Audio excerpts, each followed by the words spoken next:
பவானி வழக்கறிஞரை தாக்கப்பட்டதை கண்டித்து வழக்கறிஞர் நீதிமன்ற புறக்கணிப்பில் ஈடுபட்டு நீதிமன்ற வளாகம் முன்பு ஆர்ப்பாட்டத்தில் ஈடுபட்டனர். ஈரோடு மாவட்டம் கவுந்தம்பாடி பகுதியைச் சேர்ந்தவர் குணசேகரன். வழக்கறிஞரான இவரை நேற்று முன்தினம் நடைபெற்று சென்றபோது முகமூடி அணிந்து வந்த 2 நபர்கள் கொடுமையாக தாக்கினர். தொடர்ந்து அவர் சிகிச்சைக்காக மருத்துவமனையில் அனுமதிக்கப்பட்டார். மேலும் இது தொடர்பாக கவுந்தம்பாடி போலீசார் வழக்கு பதிவு செய்து விசாரணை மேற்கொண்டு வருகின்றனர்.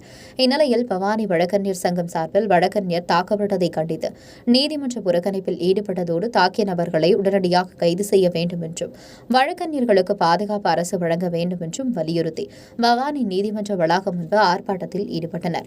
உங்கள் பகுதியில் உடனுக்குடன் முக்கிய செய்திகள் உங்கள் விரல் நுனியில் காண எங்கள் தவசி நியூஸ் 24 சேனலை காண தவறாதீர்கள். பவானி செய்தியாளர் எஸ். வீரராஜுடன் உங்கள் தமிழன் ரமேஷ்.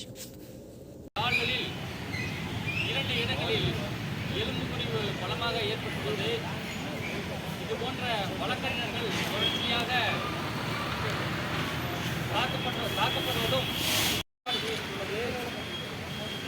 மேற்கொண்டு இந்த சமூக விரோத குற்றங்கள் வழக்கறிஞர் மீது தாக்குதல் நடத்தப்பட்ட திரு பாலமுருகன் அவர்கள் இது சம்பந்தமாக பேசுவார் என்பதை தங்களை அழைக்கின்றேன்.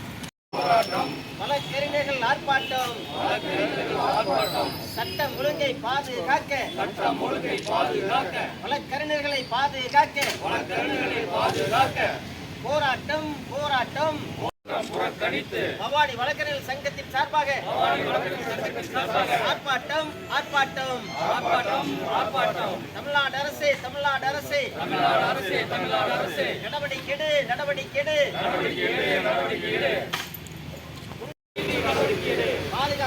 பாதுகாப்பில்லை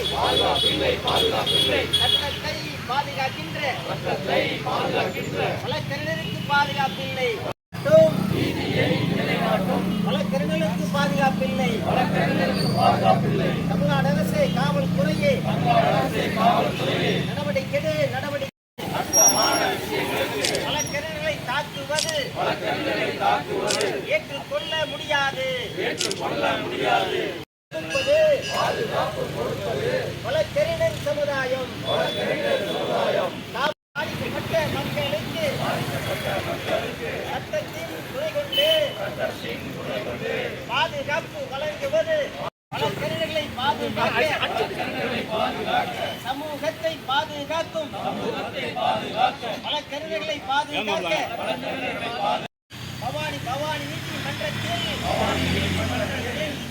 நீதிமன்றத்தில் இதில் வழக்கு வாதாடும்